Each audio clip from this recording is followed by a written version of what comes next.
too many years now, we've looked at caregiving as just a mom's job, but it's a mom and a dad's job. And your role in your child's life will literally impact your child's future. So whether you're, in a relationship or a single dad, I think you still have the power to create a really good life for your children if you show up. Just show up and like you said, be your authentic self and be attuned to yourself, like the insight. I think sometimes we are on like automatic and we power through life without reflecting. And that reflection piece allows us to grow. And if you could take that time to reflect and sit back and just like whenever you have arguments with somebody, learn something from that. Whenever you have a disagreement with somebody at work and you might have responded in a way that you didn't want to, reflect on it. Take the time to reflect, and that will have the biggest impact on your life and on your child.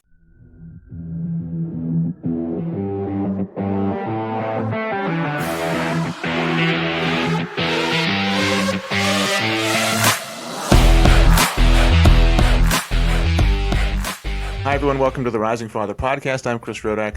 I am extremely excited to have Dr. Cindy Hovington. She's a neuroscientist. She's the host of the Curious Neuron podcast. Welcome. Thanks for having me, Chris. You bet. So, went through your stuff and been like I forget who recommended you. It might have been Rich. I don't know. Someone recommended you. You were on someone's podcast. I was on Rich's podcast, yeah. Okay. And then I just was following you since then. I just really love what you're talking about, specifically in terms of parents regulating their emotions and how that has to do with what turns up in our kids. But before I jump, because I want to talk about that. So before I jump into that, can you just give like a little bit of background on yourself? Yeah, sure.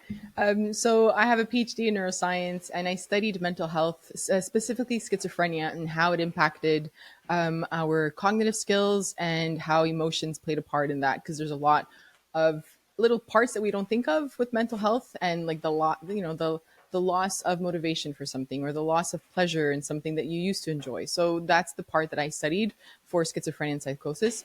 And after having kids, I decided to leave research and to start Curious Neuron. Curious Neuron was just a blog at that time. I just felt that parents needed more of the whys behind parenting. There's lots of people telling us what to do in parenting and how to do it, lots of family members and strangers too. And I just thought that I needed to take what was available in science, what I was reading personally, and make it accessible to parents. So I started the blog, started the podcast, and the social media accounts, and it grew very well. And I think it's because it shows that parents need the why and they want it. They want to understand, I don't want to tell you what to do as a parent.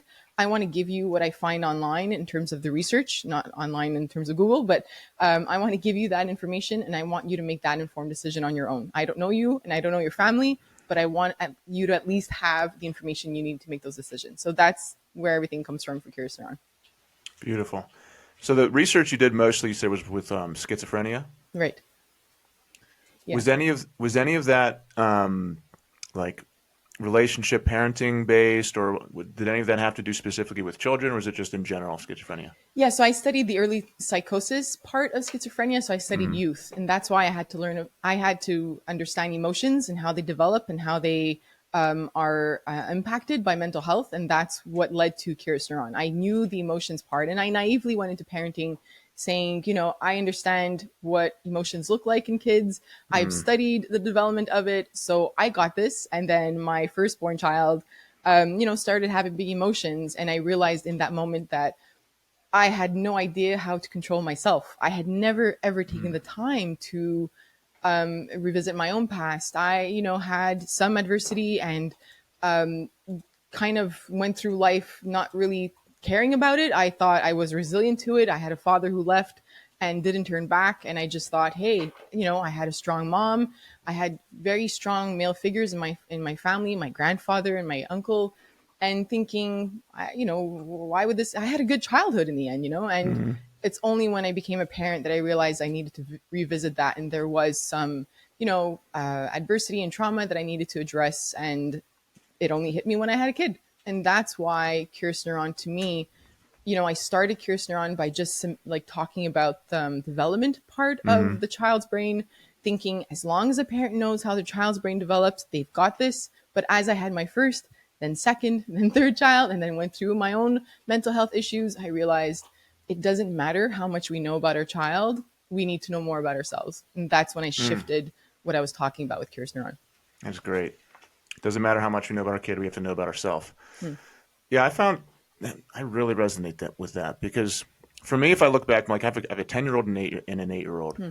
And if I look back on just the decade that I've been a parent to my son, it's been very different. Like how I've shown up and how I've reacted and my parenting abilities is varied greatly. And also just how I am emotionally in front of them.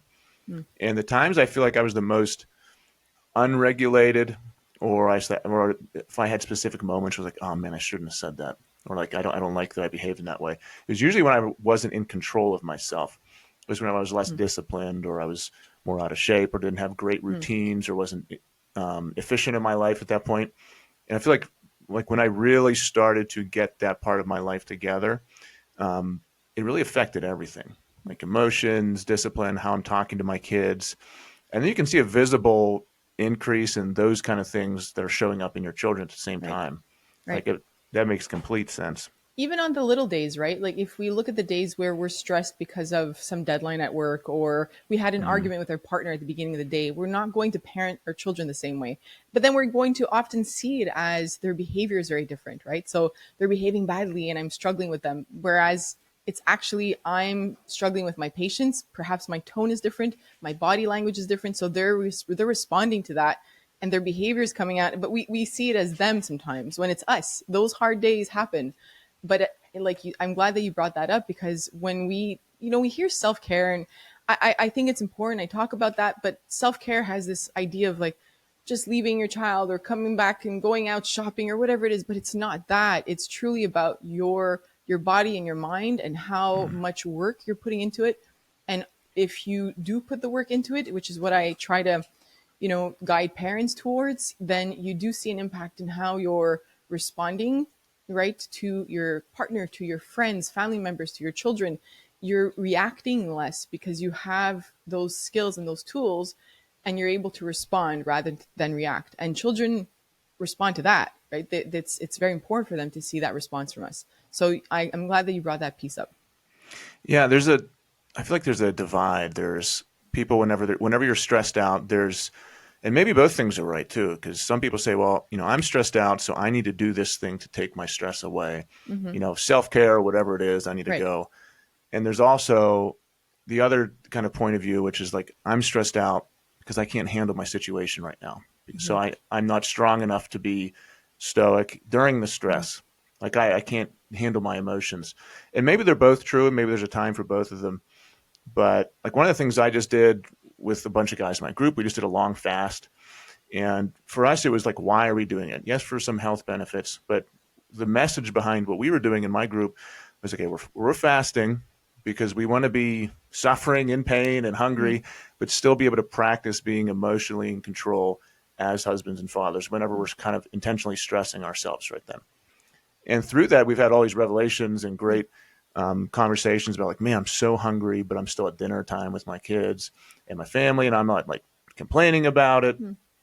But like, where is there a time for both things? And like, not is there a right way, but where do you kind of fall in that? Like, I'm stressed out. Do I do the self care and go treat myself, or is it more I need to kind of build myself? I think everyone is different, right? And I think the key point that I heard from what you just said is something that I do talk to parents about. So if you think about the fasting and then you're sitting at the table and that inner dialogue of I'm really hungry right now, but I'm intentionally sitting here with my kids, right? That sort of mentality that you had and your group had, what if we were to have that during times when things weren't going well in our lives, right? Like what if that was the same mentality that we brought in to parenting where it's not always perfect and often not. And what if, like right now, I know a lot of people are struggling with mental health, a lot of people are struggling with financial stresses.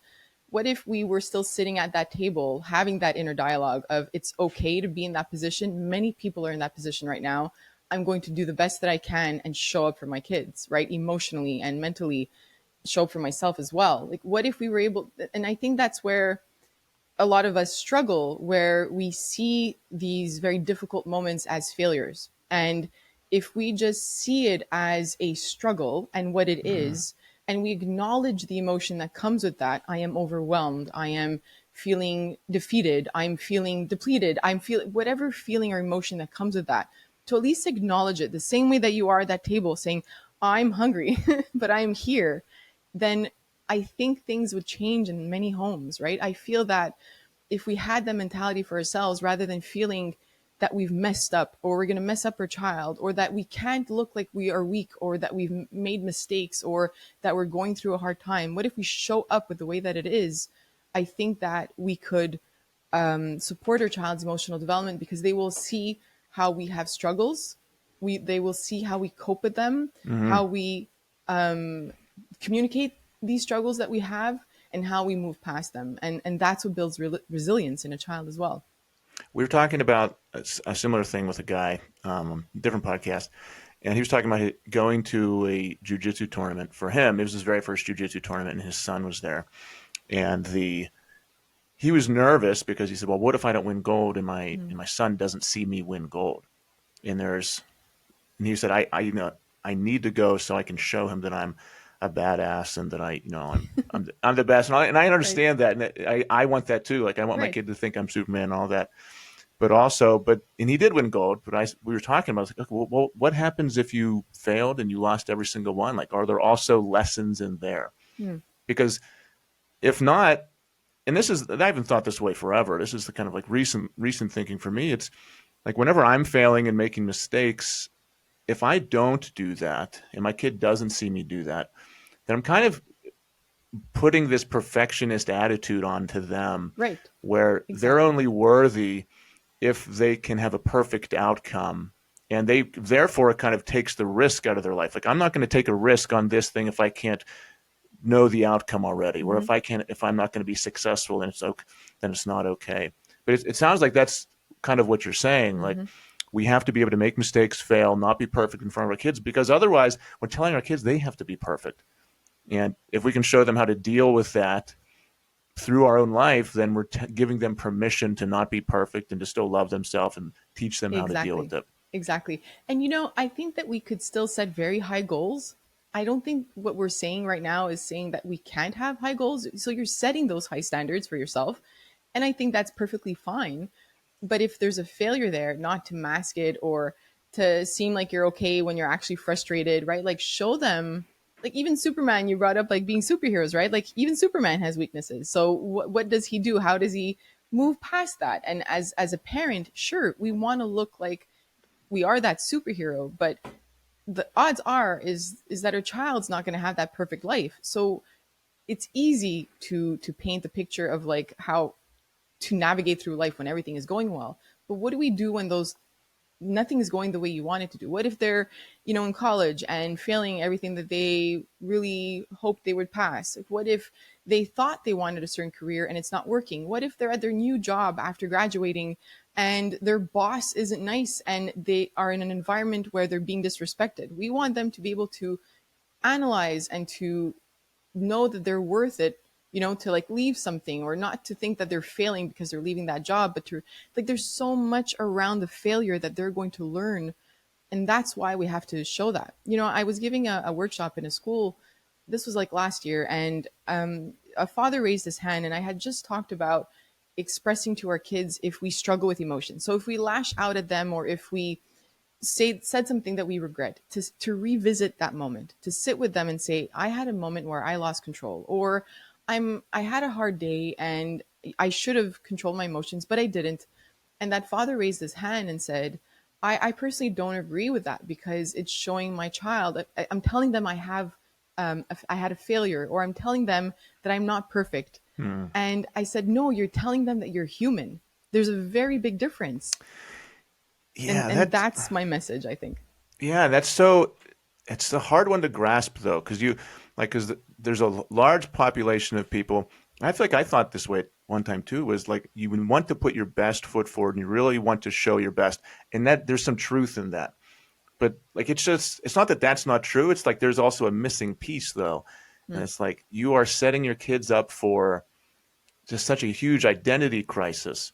mm, And a lot of this, I read. There's a book, I don't know if you read it, called "Healing the Shame That Binds You."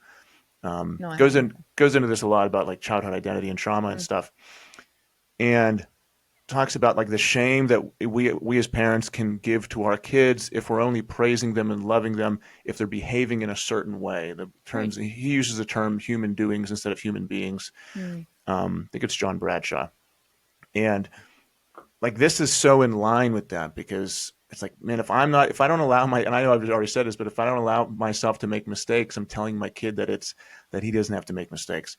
mm, My son's very first jujitsu tournament, he didn't place. He's pretty good, but he didn't win any medals, and he didn't get bronze or anything. And I was so grateful for that because if he came in and just dominated mm, and just crushed everyone, then he wouldn't be as good as he is right now. mm, I wouldn't have been able to teach him how to learn through that failure.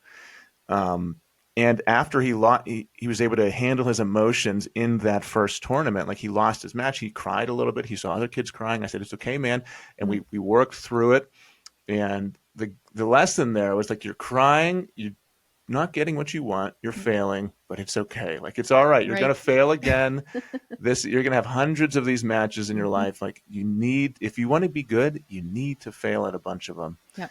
But then also, like, I have to remember that whenever I'm trying to do things and I'm telling him that I'm going after goals, like, yeah, I might fail too. Hmm. It's hard to do that, especially as a guy. Like, I get that. it's hard to do. I get that, but I appreciate what you just shared. I think it's so important for parents to hear that and dads to hear that too. That we, allowing that child, and sometimes people ask me because I use the term like an emotionally safe home, and what does that mean? And what you just described is that emotionally safe home where a child is able to say, I'm sad, I'm disappointed, I'm frustrated, I gave it everything that I had. Like, am I enough? To question that, but to have somebody there to remind them that this failure is it's learning, it's part of what's going to tell you which skills you need to work on, right? Whether it's school or a sport. I tell my kids this all the time, like, if you didn't do well on an exam, that's what are you learning from it? What do you have to practice the next time, and what do you have to work on? So in both sports and academia, I think it's the message that we have to send our kids, not that message of perfection and you better get the good grade, or you better rank well in the sport. It's not about that. That's setting. And some people feel, I've had this discussion with many people where they feel that it's not putting enough pressure and that a child needs pressure. Sure, but the pressure is different, right? It's about helping your child set that goal, a high goal, but then understanding that you might not make it, and when they don't, being there to comfort them. You, regardless of your child's age, that they're 5 years old or 15 years old, that comfort that they get from the parent builds that connection, and that's important for them. That's going to build their self-esteem and resilience. It's not about saying, well, next time you should have tried harder, right? There's a difference in how we show up for our kids. So yeah. Absolutely. The I feel like for what I'm getting from what you're saying right now reminds me of building routines into our life that help us. And here's why: because you're talking about like, okay, well, you did good. A parent telling their kid, "You did good, and I need to pressure you so you get first place in this race or whatever this event is." That is one thing. There's the other approach of, no, you need to learn how to practice every day. You need to develop a hard work ethic. You need to develop the correct routines that identify you as a person. Because otherwise, we develop kids that only identify with the results they have Exactly. versus who they are as a person and their daily habits. And for example, Nathan practicing for his jiu-jitsu tournament, we Mm, like the lessons there was, we are going to win some, we're going to lose some, but we need to practice every day, have hard work, and just kind of be positive about it. Like mm, that is the win, yeah. more so than just getting the first place at this one Right. tournament at his Right. age of 8 years old. But us as like adults, if you're a guy who's overweight or like if you're anyone who just has a goal in your life, you want to start a business, you want to transform your Hmm. body, transform your relationships, like you can put so much pressure on the end result and be like, well, if I am not there yet, I can't be happy. Mm. You know, Yes. when I lose 100 Yes. pounds, then I'll be me. Like Right. I'll only be the true me when I can see my Hmm. abs. Like if that is the mindset, then you are going to be miserable up until then, and then when you hit that point, then you're kind of lost. Instead of like, no, today I ate healthy, I tracked my macros, and I went to the gym. Like this is my routine. That is who I am right now. It's not this end result. It's the things I'm doing every day. And I feel like that is the lesson that we're talking about with our kids. It's like, it's not results oriented, it's who you are as a person. Right.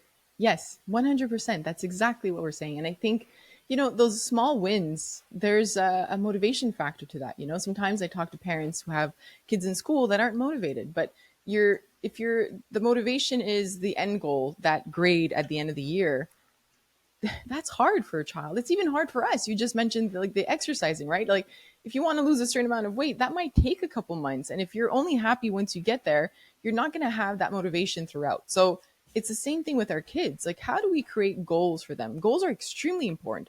And again, I'm going to repeat that I have no issues with like parents saying like, I set really high goals for my child. That's okay. But the failure comes with that. And I do think that those little pieces of motivation help a child. And when you take a goal strategically, you're going to break it down into small goals anyway. So what are those small goals to reach that end goal? If you want to win that gold medal, what are the small wins? Like, what are the skills you want to practice? And what does that skill look like? If you're happy, like with what it's looking, I don't know the jujitsu stuff, but like, how do you break it down into small goals? And that's the kind of support that we have to give to our kids. And that's part of their emotional development.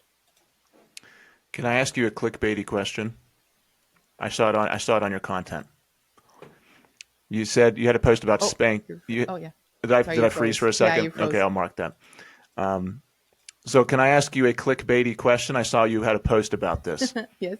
Spanking, yes or no? Oh, no.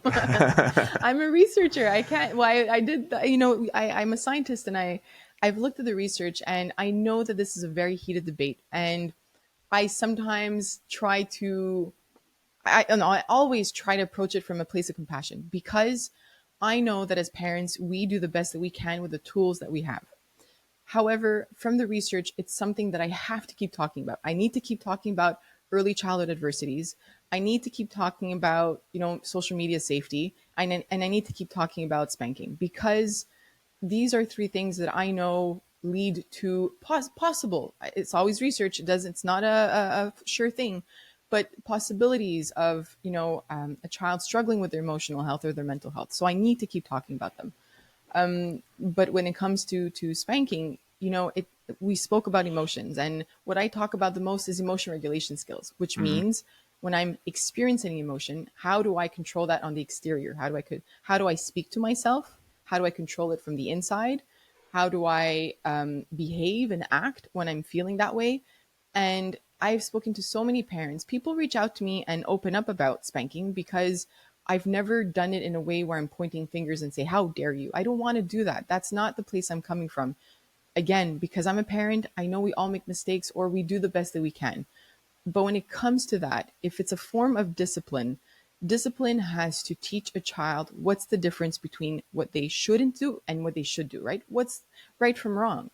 And I don't see how, intentionally harming a child will lead to them understanding what they should do, number one, and how that will lead to them feeling emotionally safe in that environment if they feel that behaving a certain way leads to that consequence of pain or harm or guilt or shame. There's lots of research around that now. We didn't know that before. I was raised in that environment. I was raised with a hand lifting up, and that was a threat. I had a single mom. She had no other tools. But that led to certain things that I have to deal with now as an adult. And I don't want the next generation to do that, which is why I need to keep talking about it.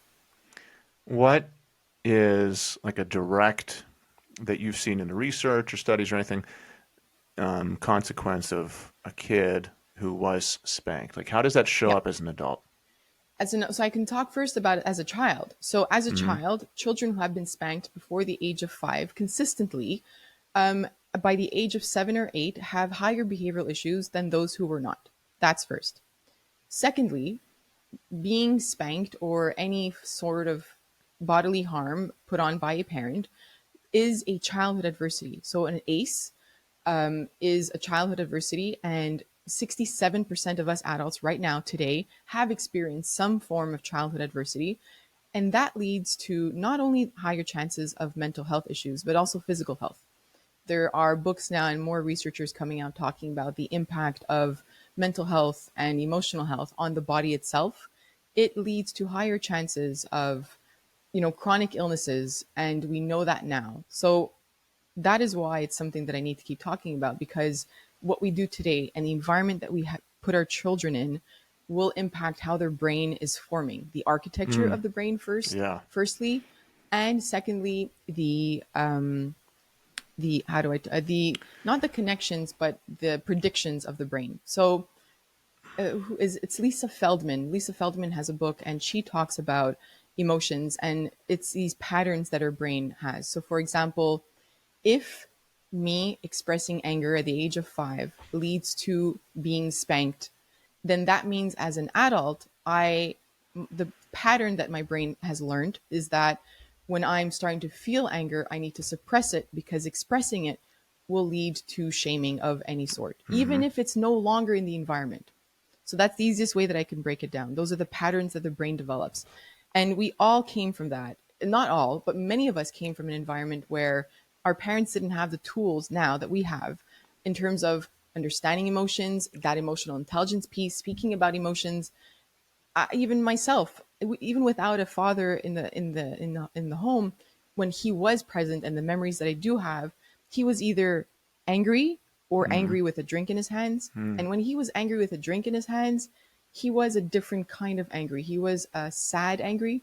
And it's because now, in retrospect, I only learned from his father that he was depressed and he didn't know how to express that.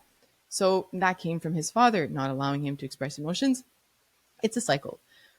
So yes, I don't know where I was going with that. I forget, but That's yeah, okay. You went we to, have went, to. went to a great place. I liked It it. went a little deeper than I thought, but that's why I need to keep talking about it. It all kind of, it's like it keeps on circling back to allowing our kids to express themselves, and that is hard. And we're like Right. one generation past the generation where that was just normal that you didn't do it, like you said. Yes. True. So that's why Yeah. it's like a transition right now. Like I feel Hmm. like you and like just so many people are talking about this subject, and even there's so many like father influencers now, and just people parenting's hot right now. You know, it's Yeah. like people are very intentional about how can I be a better parent. Whereas, and I'm not, and I don't know, just because 20 years, 30 years ago, there was no social media like this, so I don't know. Right. But it Yeah. does seem like in the past generations, it was just like we did this because it was done. This is the best Hmm. thing to do. Whereas, like they honestly didn't have the opportunity to have these kind of discussions like we're having right now. Probably because of social media, we can talk about, okay, now how can I be the best parent I can be? Because I don't want to, shame them or throw them under the bus because Right. we all make No. mistakes. Exactly. But I do feel like right now there's a huge focus on, okay, what am I doing today? What are the long term implications of it, Mm. in terms of how it shows up on my kid? I really want to ask you. You mentioned how the brain forms physically different under someone that's under stress, whether it be spanking or whatever the external circumstances are. And what I don't know if I've read or just believe, is that when a baby is first born, giving it physical attention right away, giving it physical love right away, is being as close as you can to it. I'm pretty sure that I've read that that has a massive impact on their intelligence, their ability to have emotions, Hmm. empathy, and just overall growth in general. Like from the day one my kids are born, like me and my wife both have just been constant physical love, because I just feel like it has a massive impact. Right. Can you explain a little bit of the science behind that, Hmm. or how that works? Yeah, so actually, it's in both directions. So there's a huge change in the child's brain and how it develops if you compare. They usually look at children who are an adopted. What are they called? Who are waiting to be adopted? I forget, a nursery or a. So I'm French, so I'm having the word in French in my head. Anyways, so they look at children who have been highly neglected versus children who are in homes, and Mm-hmm. they do that to have a really extreme case. But the brain of a child who is nurtured, who has a caregiver that holds them, that responds to their crying, they build the attachment, a strong attachment with that caregiver, right? Versus a child who isn't being held, who isn't having that physical touch, who is crying and not having anyone respond to that. Those are extreme cases. However, within a home, you're exactly right. Every time the child cries and we attend to them, there's an emotional language being said, right? It's that when I cry and I'm in stress or I'm feeling stressed, you are there to comfort me. That co-regulation piece is forming their brain in a way that if we they don't receive that, it will not form the same way. And the way that it's forming is their stress system, and also something called the HPA axis, which is how the body and the brain is connected. So we we are telling their nervous system that they are safe with this particular caregiver, and that when they have higher levels of cortisol, the stress hormone, that eventually they will learn how to lower it themselves if we've been there from birth, nurturing them and helping them lower those cortisol levels. So that's on the child side. But what's beautiful is that there was this study that looked at the changes in a mom and a dad's brain, and what they saw is a mom obviously has like these really high changes of their brain and the way that their brain is functioning after giving birth, and it has to do with expanding of the parts of the brain that have to do with social emotional interaction, right? So obviously, you think about it, you have a new human there, and your body wants to naturally release what it needs to do, in order to bond with that child and connect with that child. But what they saw in the fathers is the more time a dad spent with the child, that more skin to skin, or that Mm. being held, or that eye contact, their brain changes were very similar to mom's, only if they spent the same amount, not the same, but a lot amount, like a high number of hours with that baby. The dads who did not spend time with their children didn't have the same brain changes. So it Wow. reminds us what you just said, that time that you spend with your child. And part of my work, by the way, is really highlighting dads. Obviously, part because of my own upbringing, but I never wanted to be, and this is not to go against moms. I never wanted to be just a mom group. That from the start, I started Curious Neuron, wanting to address both moms and dads, knowing that I needed to address both moms and dads very differently, and also knowing that dads have way too long have been neglected in this picture of caregiving. In research, there's lots of studies that I post, and people will say, "Where's the dad?" And it's not there. They didn't compare moms and dads, and that's a mistake. They should have, but only now are they bringing dads into the research, and only now as a society we're starting to talk about, why aren't we talking about dads more? Because they're, like I just said, their brain undergoes changes the more they spend time with their child, and also the more time a father spends with their child, especially before the age of 5 or 6, we're seeing differences in the brain of that child, higher academic performance, better relationships when they spend that time with their dad. We are not getting the same caregiving, yeah, I guess you can say, from the mom and dad. Obviously, the dads tend to take more risk with their children, right? Like the dad is the one throwing the child up in the air.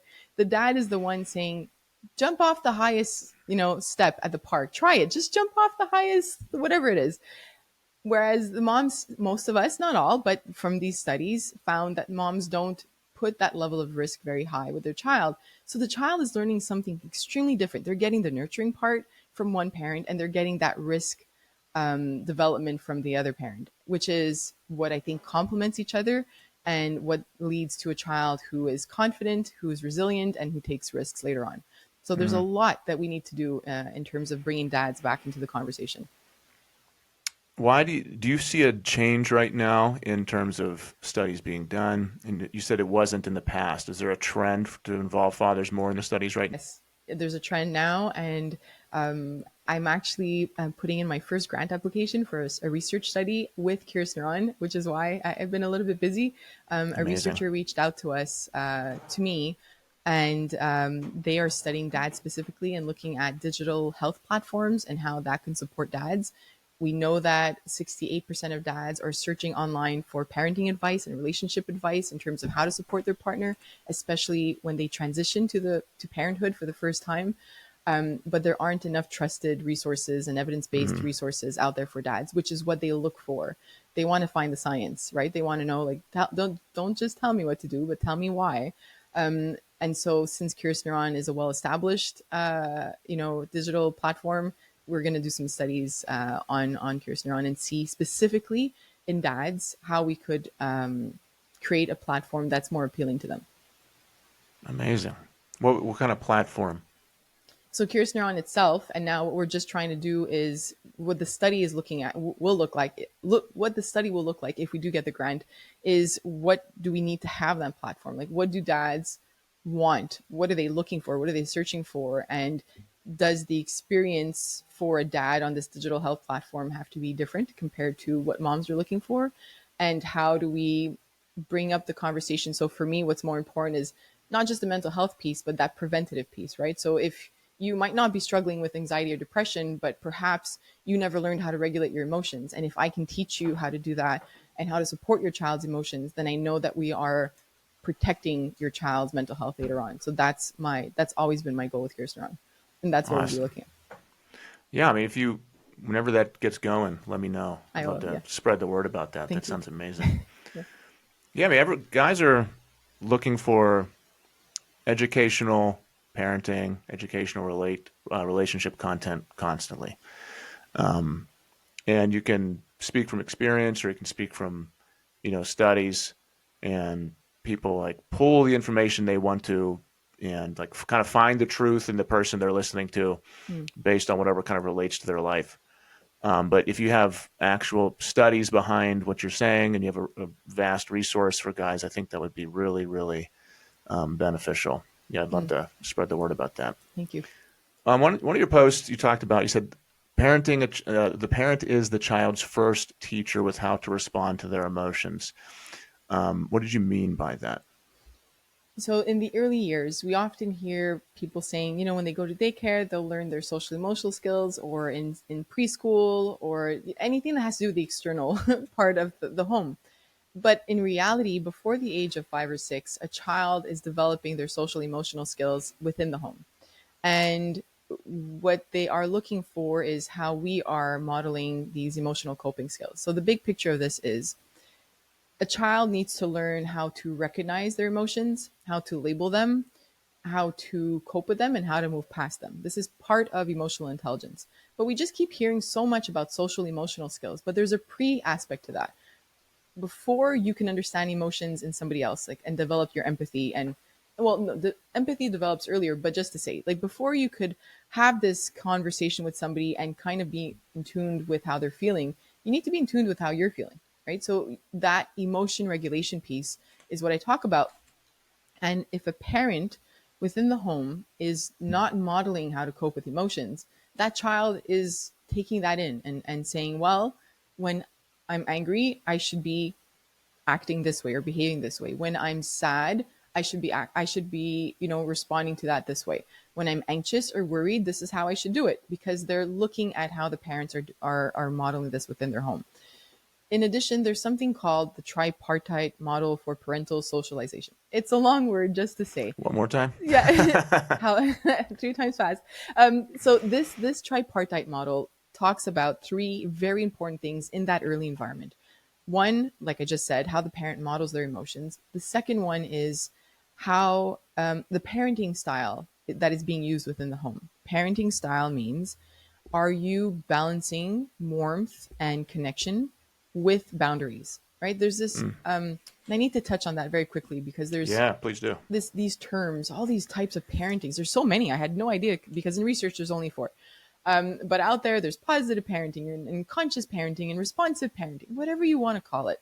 I think that there's been this really huge misconception around these types of parenting, that you're supposed to be your child's best friend and no boundaries and do whatever Yeah, you want and freedom, because I had no freedom as a child because I was raised in this very authoritarian home. doing the opposite of your Right. parents. And I think the pendulum has swung way too far. We need to bring it back. We are not, research is not saying that a child shouldn't have boundaries. In fact, a child without boundaries is going to struggle with their mental health. There's research around that, because without boundaries and limits in the home and rules, the child becomes an adult and then there's rules. They can't avoid it. Yeah, And they struggle with the disappointment around not getting what they want and having to follow rules. And that leads to higher chances of anxiety or depression. So that has been shown. However, on the other end, if a child is raised with only rules, that authoritarian home that most of us know of, right? Where it was like that in my home. I'm the parent. You do as I say. You have no say in whatever I'm about to do or say. And that kind of home where there's no warmth and no connection and no emotional safety for that child, that leads to behavioral issues, because the child needs that connection. They're going to look for some way to get your attention. We look at it as clingy or they're whining, but it's not. They're looking for a human connection. They're Mm-hmm. looking for warmth, and they will do it in any way that they possibly can. And it comes out as a behavioral issue. So we know those two extremes lead to that. What we want to do is bring it to the center where there's a balance of that warmth and connection and the boundaries. So that's the second part of that tripartite model. And the third part is arguably the most difficult one, is how you express and communicate emotions with the person in your home, the other adult, not your Mm. child. So Modeling in front of the kids. if you are exactly it, so it's a different form of modeling, right? There's the modeling piece on your own. Think about yourself in the car, somebody cuts you off, how do you respond?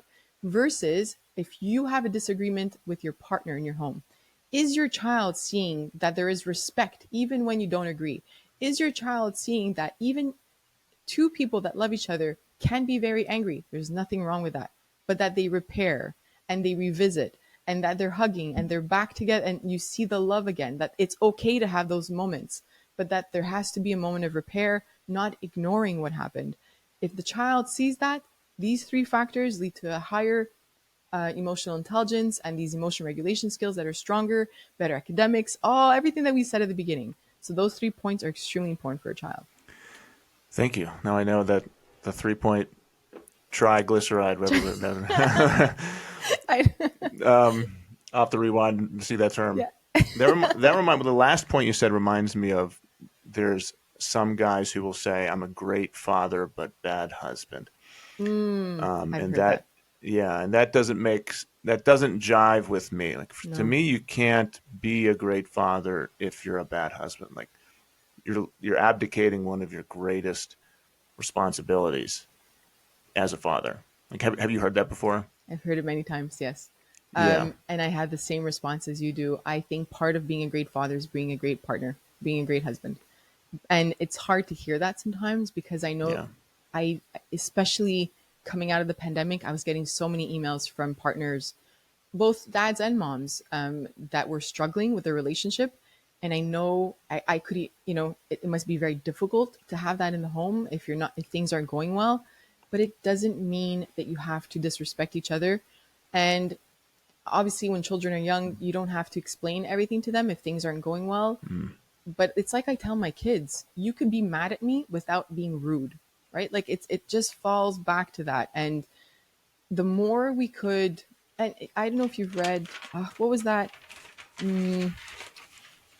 with the negotiator guy? Never Split the Difference. Have you read that book? No. It's so Never Split the Difference is Who's the author? Cross, Chris Voss, not Cross, Chris Voss. Okay. So he talks about, it's funny because I read that for business, but I took Mm. a lot of parenting tips from it. In terms of negotiating, it's not about winning. And I think many of us struggle with even communicating, and even myself coming into my relationship. I've been with my husband since we were 16 years old. So we've been through our ups and downs. I'm 40 now. But just to say, we I had to learn what communication is later as an adult, right? Communication to me was always about like how much talking is happening, but it's not. It's how much listening is happening. Mm. And when you are listening, are you truly listening? And are you, like, I spoke about perspective taking on my podcast last week. Are we able to take on the other person's cognitive perspective? Like, what are their ideas and thoughts, and what are they trying to get across? And are we able to take on their emotional perspective? You might not have said something to hurt that person's feelings or to shame them or to disrespect them. But even if they interpret it that way, then you have to at least take on their perspective to understand why they're responding that way. It's not easy. These are all cognitive skills. We didn't learn that. So there's a lot of unlearning from what we saw. I mean, I painted a quick picture of my childhood, but like they never communicated. By the way, my father only spoke French and my mom only spoke English. So you can imagine the arguments. My mom spoke a bit of French, but it was so it was very interesting. But just So this, around you, they still spoke in two different languages. no, so my mom would speak some French to him, because he didn't understand a word of English. But I had to speak only French to him and only English to my mom. I had no choice but to learn both languages. I'm from Montreal, Quebec, so I had to learn French no matter what. But it was quite interesting at home. Yeah.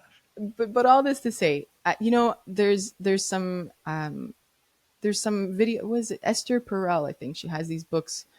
I haven't read them, but I keep watching. She has a TED Talk, and she was on Diary of a CEO Mm. recently, I believe. But she talks about like this figure eight and how you're bringing into this argument a lens of perhaps something from your childhood, whatever lens you're bringing into the argument.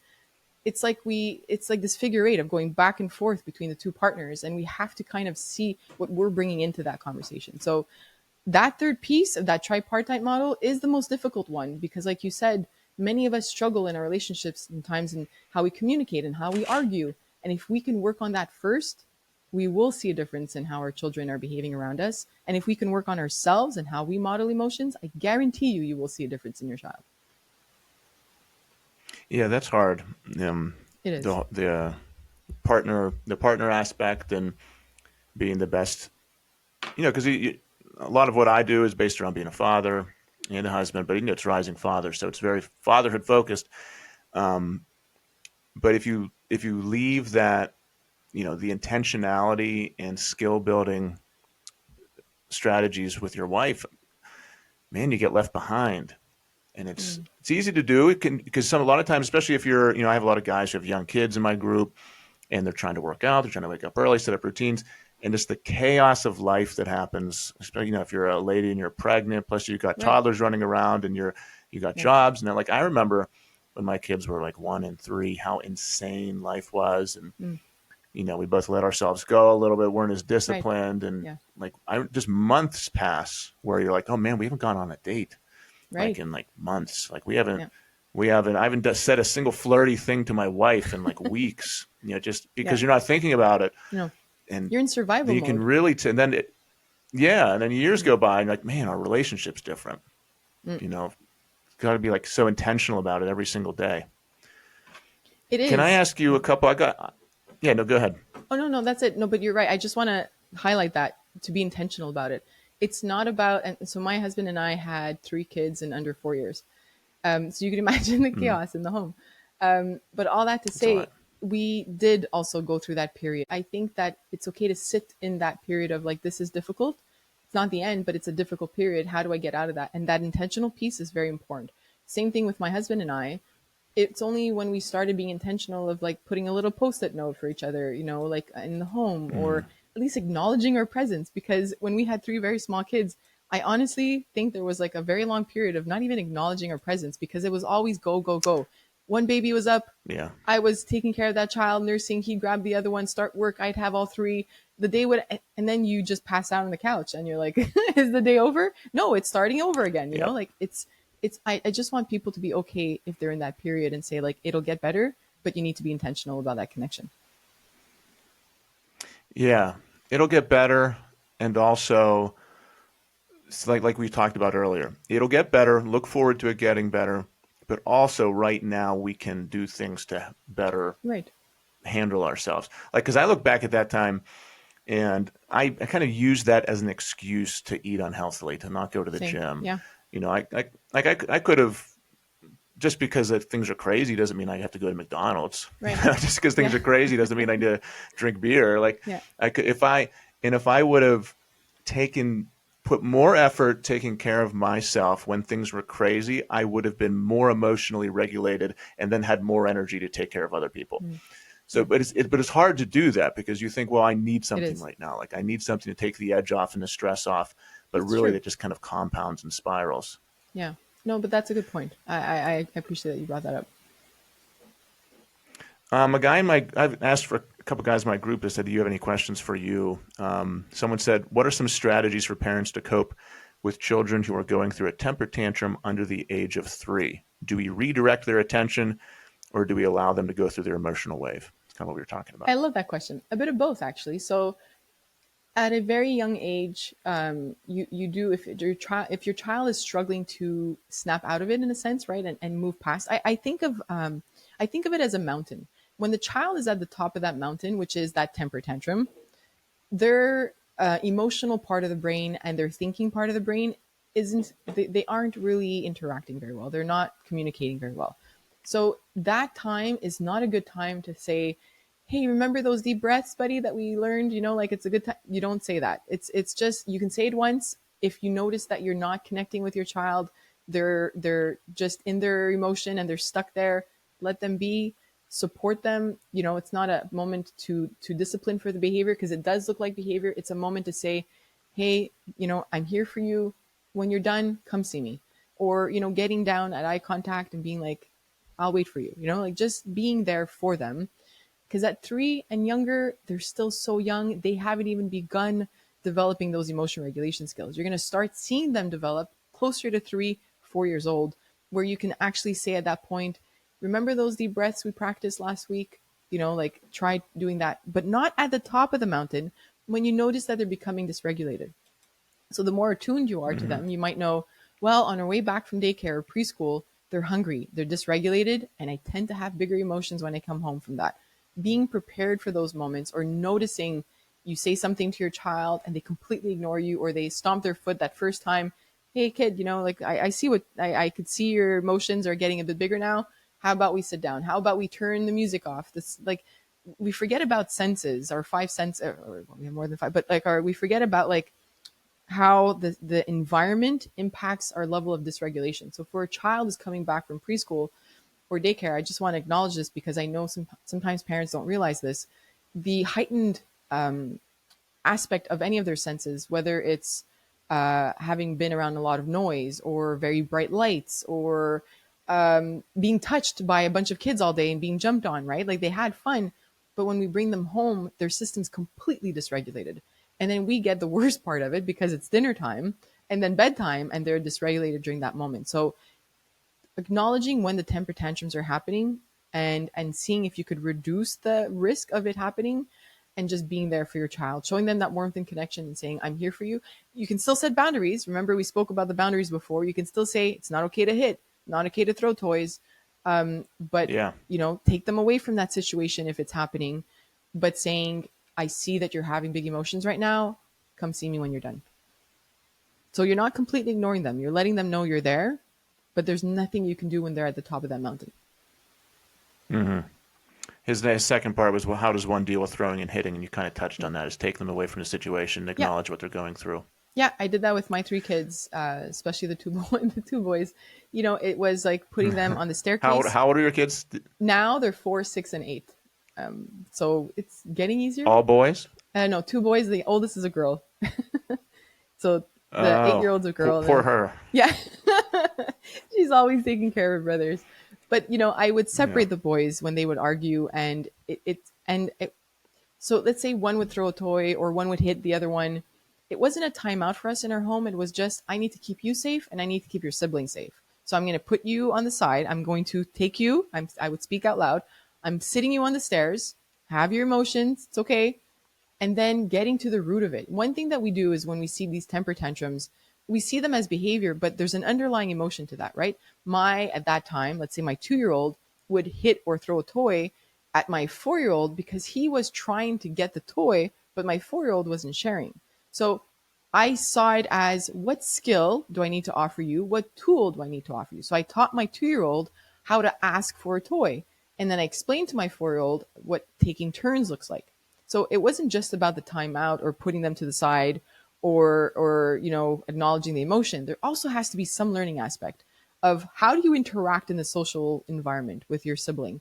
And Mm-hmm. in all honesty, there were a handful of times with my 3 kids that I could probably name where they had these big temper tantrums or big emotions, but they were addressed. Like my now 4-year-old, right when he had turned 3, it was bath time and he's really mad at me and he yelled out, I hate you. And I was like, oh, that never happened before. With my other kids, I was like, all right. So I Mm-hmm. waited for the emotions to go down. You don't have it's the same thing as adults, right? Like we don't have a connected conversation when we're heated up. But I waited for everything to be done, and we had the conversation that it's okay to be very mad, that you don't want to go to bed or you're disappointed, but saying things that are mean hurt other people's feelings, and it's not nice to say these things. And we addressed it. And the next day, he had again big emotions, and when he went to bed and had controlled himself, he said, see, I didn't say it this time. So he had already, not just to say that at just turning 3, he had the ability to think through, like, okay, I learned yesterday Mm, that that was wrong. And I gave him not an ultimatum. I gave him, instead of doing this, do that, right? Like, come see me. I will help you through your yeah. emotions. You have to give them we always say, like, don't do this, don't do that. But we never tell them, but you can do this. And the more they can learn, like, don't climb on the couch. But if you want to climb something, climb the stairs or climb this play couch that I got you, or put the pillows on the floor and climb those. We need to give them the opposite, especially when they're 3 years old or younger. They don't know what the opposite of the no is, right? Like, don't cross the street, sure, but where can I go if I want to walk, or or well, you can walk on the sidewalk, or you can walk on this part of the street on the side. We have to tell them that. Yeah, because for us, it's so easy to just want to say no and Right. have them Yeah. listen, and then problem is solved. It's done. Yeah, then, but for in their perspective, like they only know what they know, and if you're telling them no to a certain action, like it could you for me, I'm thinking, well, don't they know that they can't? It's like no, maybe they literally have never experienced that before. It's like a kid Exactly. seeing the water to the beach for the first time. He didn't know it Hmm. existed until he saw it for the first time. Exactly. Hmm. But it's easy to forget all those little details and be like, no, maybe this doesn't have to be a big emotional thing. Maybe I can just literally say, no, just look to the right. You can't do that. You can't do this, and just kind of bring some new reality into their reality. Exactly. They're learning everything for the Um, first time. yeah, it's easy to forget that. Hmm. Another guy said, you kind of touched on this. He said, effects of yelling at your kids. I'm guilty as charged. I've gotten way better since getting my shit together, but Hmm. sometimes I screw up and have to apologize. I'm just curious to hear your feedback on the implications of yelling at our kids. Well, he answered it in his question, apologizing. Yeah, That's it. That's the repair piece. just apologize. You know, first, I never place guilt on a parent who's yelling, because we all do it. And we all have moments, and that's okay. However, I tell parents, if you are yelling every day, multiple times a day, and never ever have control of your emotions, then go back to what you were saying before, right? Like, are you taking care of yourself? Is there any outlet that you can have for your emotions, or are there skills you need to develop in terms of regulating your emotions? Acknowledging your emotions, or learning how to express them in a healthier way. You can work on that. But it's not that there's a consequence for yelling at your child. There's a consequence for never repairing that broken relationship, right? Think about the yell as I just created it's not a broken relationship, but it's like a cut, and how am I going to heal that cut? Well, I'm going to sit down with my child and say, I'm sorry, I yelled and I shouldn't have done that. Or I did because I was feeling that I wasn't being heard. I've done this with my kids. I'm sorry I yelled, but the three of you are running around. It's bath time, and I have a deadline that I have to go work, and I'm a little bit overwhelmed. Have that conversation with your child. They'll understand you a lot more. But that repair piece is the most important part to all of that. Yeah, that's something that I've been working on over the past couple years. For me, it's when I have to do work and my kids are there and they want to spend time with me because I'm very intentional about spending time with my kids, but there's also some times where I just have to get some work done Sure. and they also want to spend time with me. And I feel like I used to not explain the situation to them well, where I would kind of beat around the bush and kind of move into another room or distract them Hmm. or something like shut the door, whatever it was. But now I'm trying to just be like extremely honest and open and authentic with them to say, guys, no, I need to spend some time doing business things right now. This is how I provide for the family. You need to just give me 2 hours by myself. It's not kind of the exact parallel of what you're talking about, but it's not being manipulative about it at all, not being passive aggressive, not beating around the Exactly. bush, and just saying, I need this. Yeah. And you know what? That let's use that example. And regardless of it being, let's say, a partner that you're speaking to that says, like, I really want to watch a movie with you tonight. We haven't been together, we haven't seen each other, and you're like, I have to finish, I have a deadline that I need to meet. Whether it's an adult or your kids, how can you find ways to create a moment of connection, either before you start that 2 hours of work or after? So, for example, if you tell your partner, if you give me 2 hours, I also really want to watch a movie with you and sit down with you and connect. Let me just finish this, and then we'll watch whichever movie. Or with your kids, you can say, I can spend 10 minutes with you right now. We can play a game of Uno or whatever game together, however old your child is. But then after the 2 hours, I'll have a lot more time. What do you guys want to do after I'm done with my 2 hours, right? Like, how do you establish those moments of connection with your loved one, child or partner, so that they feel in that moment not the resistance or the pushing away of like, just leave me alone. They feel that I love you, I want to be with you, but give me some time. There's a very big difference in that form of communication. Yeah, and I've almost had to like say those things, like Mm. especially whenever it's like bedtime, and I sometimes tell my kids, I said, I have to spend time with mom right now. Like Mm. I put you guys to You said sleep. that too, yeah. Now it's mom time. Like Yeah. because if I said yes, my kids would come down 10 times for 5 hours straight and be up till 3 a.m. Yeah, So same. like I've just been very blunt and honest with them recently, where I said, guys, I put you to bed. I still love you, but I need to spend time with mom. Hmm. And I just have to like cut to the chase and say That's that it. needs Yeah. to happen. But that's the connection piece, and you're not just saying like get out of my face. There's a very big difference, right? And by Yeah. expressing exactly what you're thinking and saying I love you guys, we had a great day together, but now it's my time to connect with your mom. I think that just shows the children there's that relationship piece that they're seeing, and that there's that love. You're reminding them that you're there for them and that you love them, but like now's not the time. It's bedtime. Go to bed. Let's see. Someone said, any advice for raising kids in two separate households where the other parent refuses to co-parent? This is coming from a father. I Mm. regularly miss extracurricular activities because I'm not informed they're enrolled. How do you address the kid's disappointment with me when that happens? And at Mm. age, if ever, is it okay to discuss the mother's tactics? So very specific Yeah, situation there. that's very specific, but a common one. I want to start with the last piece, like addressing the mother's tactics, because what's hard.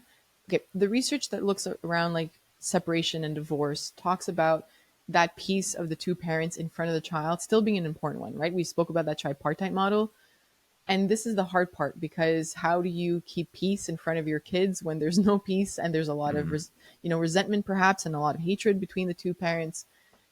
But the worst thing that this partner is doing is trying to create a division between like the father and the kids, let's say, and not telling him that there are extracurricular activities. I think it's so important to maintain that relationship, and the research has shown that the if a father remains, is present after divorce, and that there's still a good relationship in front of the kids. It doesn't have to be a good relationship behind the scene, but in front of the children, it helps them work through the divorce, and because it isn't a childhood adversity.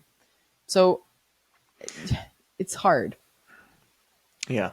Um, And I'm not in that situation, but so many people are, like men and women, and who yeah, knows in everyone's situations yeah, who's at fault or whatever. right, But man, it creates such like toxic feelings towards each other. When your heart's ripped out from you from either side, it's right. really hard not to Yeah. have all that resentment. And then when a kid's in the middle, man, it just creates so much chaos. Yeah, it is. And I have also spoken to parents that have gone through separation, but have maintained very a civil kind of relationship in front of the kids. I know that it's Hmm. possible, but I know that it's very difficult. I didn't experience that as a child, and I know that it's difficult on the child's end because you're just seeing fingers being pointed as to who's the worst parent, right? And you don't want to paint that Yeah. picture for your child. So if anything, you want to try not to do that for both partners. But just to go back to that question, I guess that father in particular is being, is in a situation where they're being penalized, and it's just about showing up for your kids as much as you can, having the discussion. I wouldn't point the finger at the parent, but just expressing, hey, I really want to be there. And maybe that child will speak up for the father. I don't know. It's a very difficult situation. I don't have specific advice for that. But to keep showing up and to keep showing up emotionally when you're with your kids, you know, everything that we spoke about still applies when you're a single parent, but it's 10 times harder because you have more Yeah. stresses, you're more overwhelmed, you're alone to take care of the kids, so it's a lot, and I want to acknowledge that. But as much as possible, remembering that you are still important and that you need to take care of yourself physically and mentally, and trying to show up for your child the same way. Yeah. And I'm no expert in that at all. But when people ask my perspective, the only thing I say is just control what you can control, and True. that is yourself. Like you Yeah. can't control what they're going to say about you. You can't control, the dynamic between the wife and the daughter, wife and the son, if you're separated. But all you can control is whatever time you have with the kid, you can just be your best self Yes. then. Yeah. You can build yourself and be happy, confident, wise, loving, and warm during the time you do have. Hmm. Like that is the highest ROI thing you can do. It. You Mm. can't be thinking about what the other person's saying to the kid, or because you have no control. There's nothing you can do about that. Right. The only thing you can do is whenever they're living with you, whenever they're experiencing you, just like be a light for them, Yeah. and just magnetize them. Like that's Hmm. just be the best you can be. Hmm. That's the only thing you can do. Yeah. Yeah. I agree with that. It's It's really the only thing they can do. And I know that it's easy to point fingers and to get mad at the other person if they're behaving in a way that you don't agree with, or they're stopping you from seeing your kids. I'm not saying not to fight it, and have those discussions with that partner to try to change that. But in front of your kids, there's no point in pointing fingers and trying to make the other person look bad. But it's not yeah. easy. Well, I want to thank you very much for coming on. This is an excellent podcast. I had such a great conversation. I could just keep on talking for hours, but I know Same. you got Yeah. grants to write and empires to run. No. So we talked like an encapsulating thought for me in talking with you has just been what I do impacts my kid. How in control of myself I am has a massive implication on the life of my child. Um, if there's like one, I don't know, I hate when people say one piece of advice to give to people, but if there's first, But if because my there's one piece of audience is advice, mostly men and right? yeah, my audience is mostly men and fathers. So if there's something that you've seen from your work and just your experience, something that dads need to hear, maybe what would that be? The dads matter too. I think I don't know. That's the only thing I could think of. I think I expressed it before, but for too many years now, we've looked at caregiving as just a mom's job, but it's a mom and a dad's job. And your role in your child's life will literally impact your child's future. So whether you're, in a relationship or a single dad, I think you still have the power to create a really good life for your children if you show up. Just show up and like you said, be your authentic self and be attuned to yourself, like the insight. I think sometimes we are on like automatic and we power through life without reflecting. And that reflection piece allows us to grow. And if you could take that time to reflect and sit back and just like whenever you have arguments with somebody, learn something from that. Whenever you have a disagreement with somebody at work and you might have responded in a way that you didn't want to, reflect on it. Take the time to reflect, and that will have the biggest impact on your life and on your child's. I don't know if that's all I can think of. No, that's great. Just dads, you matter too. I think Yeah. is all you need. Great. Well, if there's anything you would like to direct people towards, your podcast, business, grants, anything, Sure. let's hear it. I will reach out to you when if I get that grant. So we'll hope for that. But Yeah. if dads are looking for information, there's curiousneuron.com where I have articles written by graduate students and researchers. There's the podcast, Curious Neuron podcast, available everywhere. Social media is curious_neuron. And I'm also the co-founder of an app. We are a tech startup and it's called WonderGrade. And WonderGrade helps parents teach their children emotional regulation skills. So there's a parent center on the app and a child center with this character. It's animated. It's for ages 3 to 8. It helps them learn mindfulness and meditation and just how to calm their nervous system down, and also helps the parent calm theirs. So that's available on Android and on Apple as well. What's the app called? WonderGrade. Wonder W Grade. Yeah, Okay. WonderGrade. I'll send you a link to that. All right. I'll share that. Yeah, please do. Amazing. Thank you so much for being on. Thank It you. was awesome. Thanks, Chris. Have a good day.